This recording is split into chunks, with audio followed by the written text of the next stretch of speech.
কাঁঠাল খেয়ে কাঁঠালের খোসা কি তোমরা ফেলে দাও? তবে আজকের রেসিপিটা তোমাদের জন্যে। আজকের এই রেসিপিটা দেখার পর কাঁঠালের খোসা তোমরা কখনোই কাঁঠাল খেয়ে ফেলে দেবে না। এই কাঁঠালের খোসা দিয়ে যে এত সুন্দর রেসিপি হয় যেটা সারা বছরের সংসার খরচ বাঁচাতে পারে। দেখতে থাকো বন্ধুরা আমার আজকের এই রেসিপি, আশা করছি তোমাদের ভীষণ ভালো লাগবে। এই রেসিপিটা করার জন্যে আমি এখানে একটা ছোট্ট সাইজের কাঁঠাল নিয়েছি। তবে কাঁঠালটা খোলার আগে আমি কিন্তু হাতে ভালো করে তেল মাখিয়ে নিয়েছি। ছুরি দিয়ে তোমরা দেখতেই পেলে কাঁঠালটাকে প্রথমে একটু চিড়ে নিয়েছিলাম যেন ভালোভাবে কাঁঠালটা খোলা যায়। আমি কিন্তু এবার কাঁঠালটার ভেতরে যে কোয়াগুলো আছে সব বের করে নেব। ভীষণই ইউনিক একটা রেসিপি, যেটা বাচ্চারা তো প্রচণ্ড পছন্দ করবে, সাথে বড়রাও খেতে ভীষণ পছন্দ করবে। আমরা অনেক টাকা দিয়ে এটা বাজার থেকে কিনে আনি, তবে আজকে এই রেসিপিটা দেখার পরে তোমরা বাজার থেকে আর কিনে আনতে হবে না, সারা বছরের জন্যে এই রেসিপিটা বানিয়ে রেখে দিতে পারবে। দেখো আমি কিন্তু কাঁঠালটা খুলে নিচ্ছি। কোয়াগুলোকে আমি আগে আলাদা করে নিচ্ছি, আর দেখো মাঝখানে যে শক্ত অংশটা আছে সেটা সবার আগে বের করে নিলাম।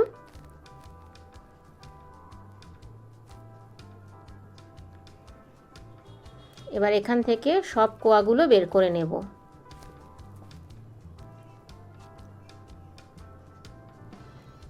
কাঁঠালের খোসা দিয়ে যে এত সুন্দর ইউনিক একটা রেসিপি হয়, আজকে না দেখলে তোমরা বিশ্বাসই করতে পারবে না বন্ধুরা। দেখো কাঁঠালগুলো আমি সব বের করে নিয়েছি। এবার সাইড থেকে এই যে কাঁঠালের খোসাগুলো আছে সেখান থেকে আমি ছোট ছোট করে ছিঁড়ে নিচ্ছি হাত দিয়েই।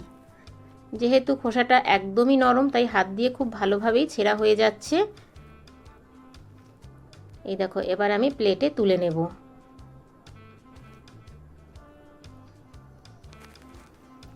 আর বাকি যেগুলো আছে সেগুলো আমি ছোট করে কেটে নেব।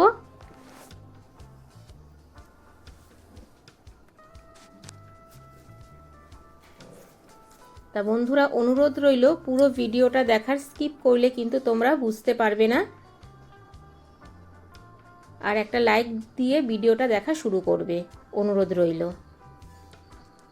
এবার আমি প্লেটের সব খোসাগুলো তুলে নিচ্ছি। তো দেখো বন্ধুরা প্লেটে কিন্তু সব খোসাগুলো আমি তুলে নিলাম।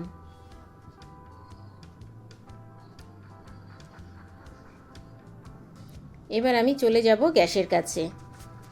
তা গ্যাসে আমি একটা ফ্রাই প্যান বসিয়ে দিয়েছি, তাতে দিয়ে দিচ্ছি 2 বাটি জল।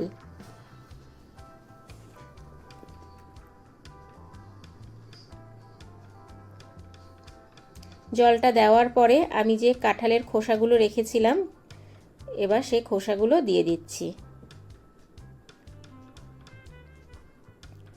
এবার আমি গ্যাসের ফ্লেমটা লো টু মিডিয়াম করে 10 মিনিটের জন্য ঢেকে দেব। আর এদিকে এই রেসিপিটা করার জন্য আমার লাগবে লেবু। তবে আমি এখানে গন্ধরাজ লেবু নিয়েছি বন্ধুরা, তবে গোটা নিইনি, আধখানা নিয়েছি।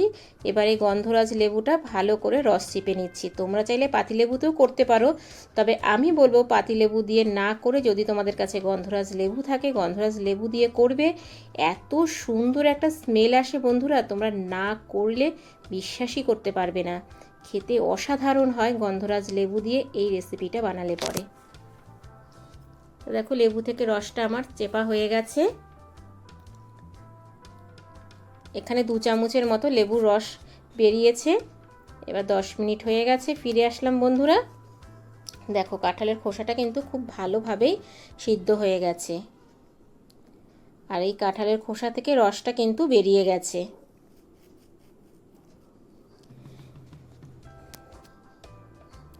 এবার আমি জল ছেঁকে তুলে নেব একটা প্লেটের মধ্যে কাঁঠালের এই খোসাগুলো।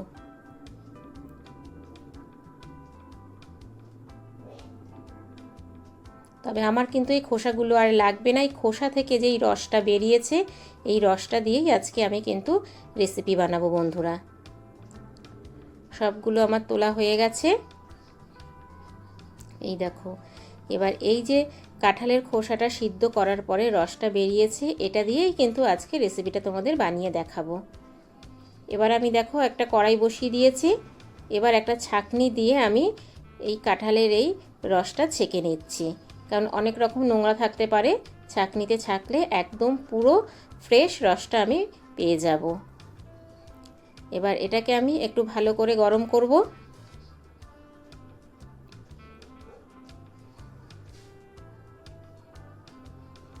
এই সময় গ্যাসের ফ্লেমটা বাড়িয়ে দেব। এবার দেখো বন্ধুরা, এটা কিন্তু গরম হয়ে এসেছে। এবার যখনই একটু গরম হয়ে আসবে তখন আমি দিয়ে দেব 1 চিমটে লবণ। লবণটা একদমই কম দিতে হবে।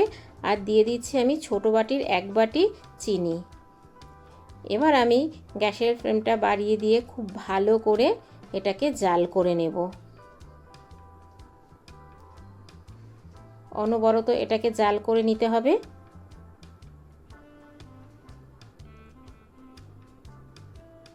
তো দেখো বন্ধুরা, এটা কিন্তু ফুটে আসছে, দেখেই তোমরা বুঝতে পারছো। খুব ভালো করে এটাকে ফুটিয়ে নিতে হবে।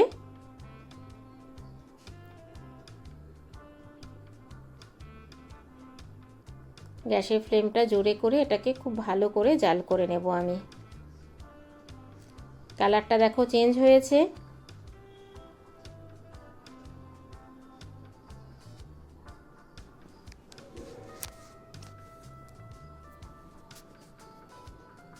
এইভাবে নাড়িয়ে চাড়িয়ে ফুটিয়ে নেব, জাল করে নেব। দেখো জাল করতে করতে কিন্তু অনেকটাই কমে এসছে, দেখেই তোমরা বুঝতে পারছো। এবার আমি এখানে দেব ফুড কালার। কালারটা সুন্দর আসার জন্য এখানে আমি লাল ফুড কালার ব্যবহার করলাম বন্ধুরা। 1/2 চামচের থেকেও কম কিন্তু আমি ফুড কালার দিলাম। এবার দেখো কালারটা একদম চেঞ্জ হয়ে গেছে। আবারও আমি এটাকে খুব ভালো করে ফুটিয়ে নেব। আর এই কালারটা দিলে বাচ্চারা কিন্তু ভীষণ পছন্দ করবে আর একদম দোকানের মতো হবে। এবার আমি ঢেকে দিলাম 10 মিনিটের জন্য। ফিরে আসছি বন্ধুরা 10 মিনিট পরে। এই দেখো 10 মিনিট পরে কিন্তু এটা একদমই জাল হয়ে কমে গেছে, দেখেই বুঝতে পারছো। এই দেখো, আর কালারটা দেখো কত সুন্দর এসেছে। এবার আমি যে লেবুর রসটা করে রেখেছিলাম, লেবুর রসটা দিয়ে দিলাম। লেবুর রসটা কিন্তু কখনোই স্কিপ করবে না, লেবুর রসটা কিন্তু অবশ্যই দেবে, তাহলে এটা খেতে কিন্তু একদমই দোকানের মতো হবে। বন্ধুরা, একদম দোকানের মতো লাগছে না জ্যামটা? তাই কাঁঠালের খোসা দিয়ে এত সুন্দর যে জ্যাম বানানো যায় আজকে তোমাদের সাথে শেয়ার করলাম। অবশ্যই বাড়িতে একবার ট্রাই করবে। এই দেখো বন্ধুরা, কালারটা জাস্ট অসাম, দারুণ লাগছে দেখতে, একদম পুরো দোকানের মতো। এবার আমি একটা বাটিতে ঢেলে নেব। বাটিতে ঢালার পর আমি 1 থেকে 1.5 ঘন্টা ফ্রিজে রেখে দেব। এটা কিন্তু একদম পুরো জমে যাবে। আমি যেহেতু অল্প করেছি তার জন্য বাটিতে ঢেলে নিচ্ছি। তোমরা যদি বেশি করো তাহলে কিন্তু কাচের কন্টেনারে ঢেলে নেবে, অনেক দিন পর্যন্ত সংরক্ষণ করে রেখে খেতে পারবে। তা দেখো বন্ধুরা, বাটিতে আমি ঢেলে নিয়েছি। কতটা লোভনীয় লাগছে। এবার এটাকে আমি ফ্রিজে রেখে দেব 1 থেকে 1.5 ঘন্টা। 1 থেকে 1.5 ঘন্টা ফ্রিজে রাখার পরে আমি ফিরে আসলাম বন্ধুরা। দেখো এটা কিন্তু এবার একদম জমে গেছে। আর আমি এখানে নিয়েছি পাউরুটি, তোমাদের অ্যাপ্লাই করে দেখাচ্ছি। এই দেখো একদম পুরো দোকানের মতো, যেমন কালার তেমনি খেতে অসাধারণ হয়েছে বন্ধুরা। দেখো পাউরুটির মধ্যে আমি জ্যামটা লাগিয়ে নিচ্ছি। এইভাবে কিন্তু তোমরা বছরের সংসার খরচ বাঁচাতে পারো। পাউরুটিতে লাগিয়ে নিচ্ছি, আরও একটা করে দেখাচ্ছি। তা বন্ধুরা, কেমন লাগলো আমার আজকের এই কাঁঠালের খোসা দিয়ে জ্যামের রেসিপি? ছোট্ট একটা মিষ্টি কমেন্ট করে জানিও, কারণ তোমাদের ছোট্ট ছোট্ট কমেন্টস আমাকে ভিডিও করতে অনেক বেশি উৎসাহ দেয়। বাই দ্য ওয়ে, এতক্ষণ দেখছিলে শম্পার ইউটিউব চ্যানেল। আবার দেখা হচ্ছে তোমাদের সাথে নেক্সট কোনো নতুন রেসিপিতে। ততক্ষণের জন্য টাটা, বাই বাই। সবাই ভালো থেকো, সুস্থ থেকো। আর আমার চ্যানেলে কেউ যদি নতুন ভিজিট করে থাকো, আমার চ্যানেলটাকে সাবস্ক্রাইব করে পাশে থাকার বেল আইকনটা অল করে দিও। যখনই আমি নিত্য নতুন ভিডিও আপলোড দেবো তোমাদের কাছে পৌঁছে যাবে। Thank you for my video watching.